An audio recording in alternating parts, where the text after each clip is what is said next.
खैर हम आगे बढ़ रहे हैं और नव के नवरत्न शेयर्स आपके सामने रख देते हैं। एक बार शरद आपको पहले 9 शेयर्स बता देते हैं खबरों वाले, फिर हम चर्चा को और आगे बढ़ाएंगे। शरद बताएं प्लीज़।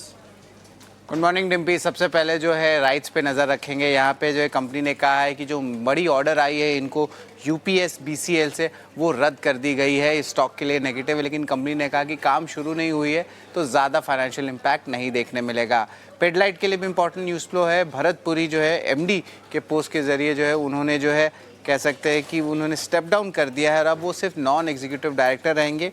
उनके जगह सुधांशु वत्स आने वाले हैं।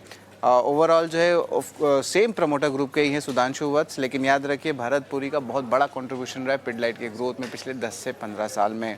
सीएसबी बैंक Q4 अपडेट बहुत स्ट्रॉन्ग आया है। टोटल डिपॉजिट ग्रॉस एडवांस 24 से लेकर 30% तक भागा है और इम्पॉर्टेंटली जो गोल्ड लोन पोर्टफोलियो है इनका, उसके कारण जो है इन्हें बहुत अच्छी बिजनेस में मोमेंटम देखने मिली। और अगर इंडस्ट्री की ग्रोथ रेट की बात करें तो 2 गुना से ज़्यादा बढ़ रही है। अगर इंडस्ट्री का एवरेज 13 से लेकर 14% तक ले तो सीएसबी बैंक के लिए पॉजिटिव न्यूज़ फ्लो है। टाटा मोटर्स के मार्च के सेल्स सीवी कमर्शियल व्हीकल और पैसेंजर व्हीकल दोनों ही जो है अनुमान से बेहतर आए हैं और मार्केट आज के बाद ये अनाउंसमेंट आई थी तो स्टॉक में पॉजिटिव मोमेंटम देखने मिल सकता है।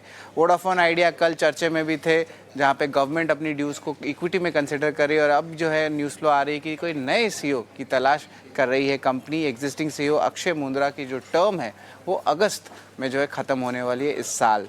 प्राज इंडस्ट्रीज़ पे भी नज़र रखिएगा। यूएस गवर्नमेंट ने प्लान किया है कि एक प्रपोजल आए जहाँ पे वो बायोफ्यूल ब्लेंडिंग की मैंडेट जो है वो 2 साल तक करे। एक्सपेक्टेशन तो 3 साल का था, लेकिन मैं इसलिए बता दूं कि प्राज इंडस्ट्रीज़ एक्सपोर्ट करता है यूएस में उनके प्रोडक्ट्स जो इस पॉलिसी में आती है, जो कि है बायोफ्यूल ब्लेंडिंग की।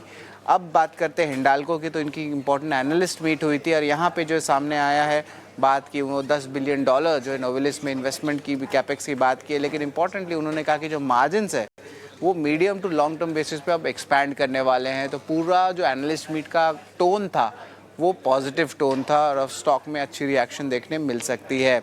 8वां स्टॉक स्टार हेल्थ रहेगा। नुवामा जो है अपग्रेड करने वाले हैं होल्ड से लेके बाई तक और टारगेट प्राइस हालांकि थोड़ी कट ज़रूर हुई है, तो नेट न्यूट्रल इम्पैक्ट रहेगा। और आज का हमारा बिग बोल्ड ब्रोकरेज वो है टाटा कंज्यूमर प्रोडक्ट्स। गोल्डमैन सैक्स ने अपग्रेड कर दिया है बाई से, टारगेट प्राइस भी बढ़ा दिया है 1040 से बढ़ा के 1200 कर दिया है और आगे जाते हुए ईपीएस ग्रोथ अगले 2 साल में जो है बढ़ने वाली है, तो इस पे भी नज़र रखिएगा। तो ये 9 अहम स्टॉक्स है जहां पे आज एक्शन दिखेगा। बिल्कुल शरद, शुक्रिया आपका 9 के नवरत्न की सूची हमारे साथ शेयर करने के लिए। टाटा कंज्यूमर पर नजर भी रहेगी। गोल्डमैन सैक्स की पॉजिटिव रिपोर्ट के ठीक साथ साथ हम देख रहे हैं प्री ओपन में मजबूती के साथ टाटा कंज्यूमर में ऑलमोस्ट 2% की तेजी पर खुलने की तैयारी होती हुई। इस बीच करेंसी